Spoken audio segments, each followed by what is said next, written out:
flying inside today, obviously, because it's raining and it's pretty miserable out there. And if Harry's wings get too wet, then it makes it difficult for him to fly. So that's why we're doing it inside where it's dry. So I'm just taking his equipment off, so he will be flying completely free. You can see him kind of looking around. So it looks like he's excited to fly, but he's actually excited to eat. So birds of prey, they don't fly for fun or really for exercise, they fly for a purpose. So Harry's purpose today is to get his food, because this is his feeding time.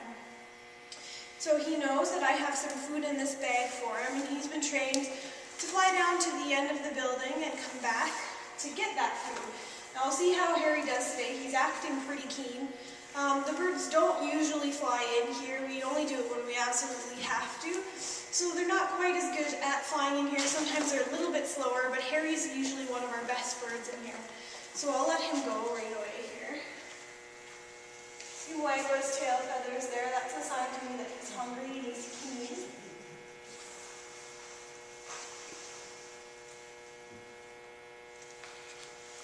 So we like to call birds of prey very lazy birds, because they don't want to fly around for no reason and waste food, or waste energy, sorry. So the three main reasons they fly for is number one, to hunt, and then next, if they're a migrating bird, they'll fly when they're migrating. And then lastly, sometimes you'll see hawks and eagles soaring really high up in the sky, and what they're doing is they're riding those thermals of hot air, and they can kind of get up there and they cool their bodies down. They don't flap their wings very often, so they're not using up very much energy. Now you see Harry ate that extremely fast. He's already done. And so what I'm feeding him is some raw chicken. So we actually get chicks donated to us from the Lethbridge hatchery. They're the ones that aren't grade A quality, so they can't be sent to the growers, so instead they donate them to us.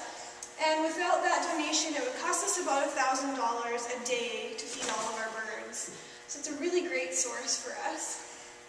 Now what Harry did was he swallowed all of it in one big piece, and it goes down into what's called his crop. So I'll get you to notice how flat his chest is right now.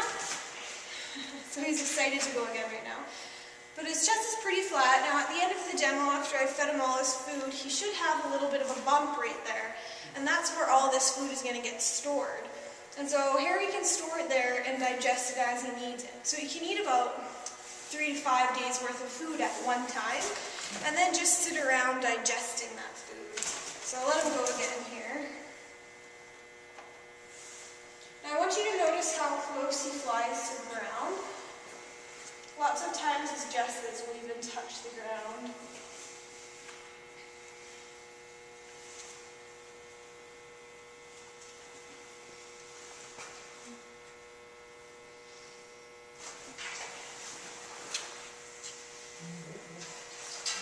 What he's doing is he's riding a cushion of air about a foot off the ground, and that's just another way to save energy. He doesn't have to flap his wings as many times, and he can kind of ride that. And you'll see when he comes up to stop on my hand, he kind of goes up like this and fans his tail feathers out. That's how he slows himself down to land on my hand, and he actually lands extremely lightly. So, yeah.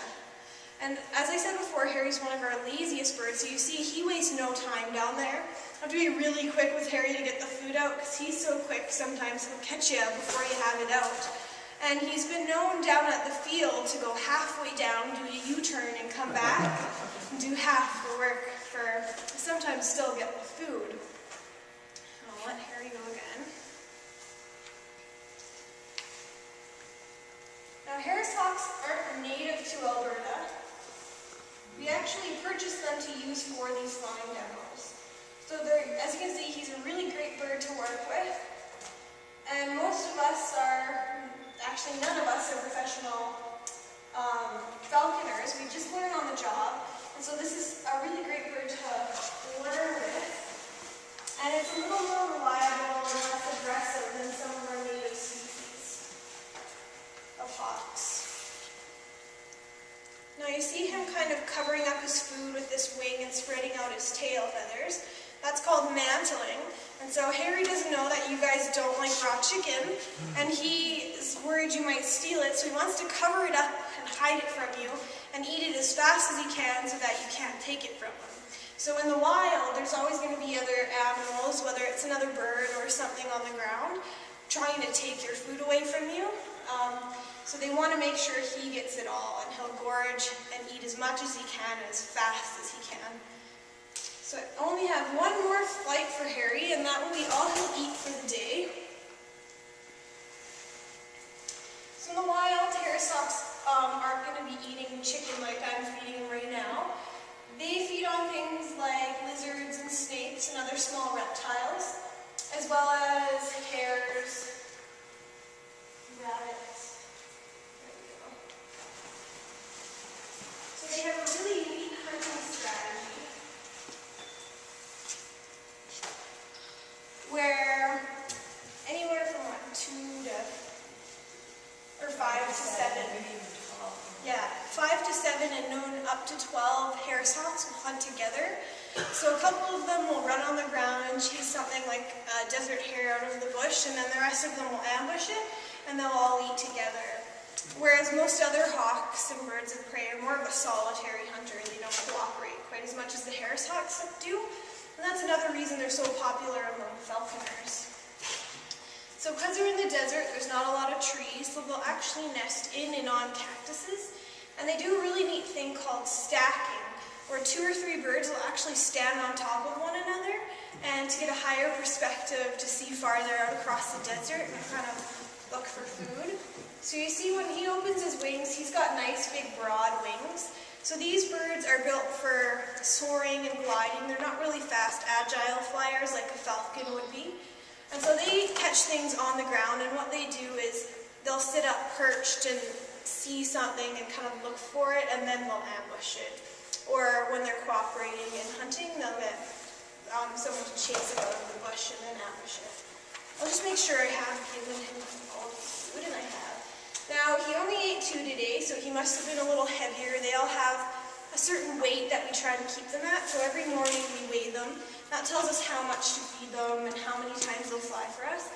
Because if they weren't hungry, then he wouldn't fly. If I was outside and he wasn't hungry, he might fly up into a tree. Did that happen yesterday? Yes. Yeah, for Kurt. Yeah, so we had a bird yesterday, Bart. He flew up into a tree. I guess he just wasn't hungry. He's gotten in the habit of doing that this summer a couple times. And so we always carry some extra food with us in the bag in case something like that happens. It's a little bit less likely to happen in here. Part of the reason is also because the birds have not quite as far to go, so it's a lot shorter distance. Yeah, so do you guys have any questions about our center or the demo?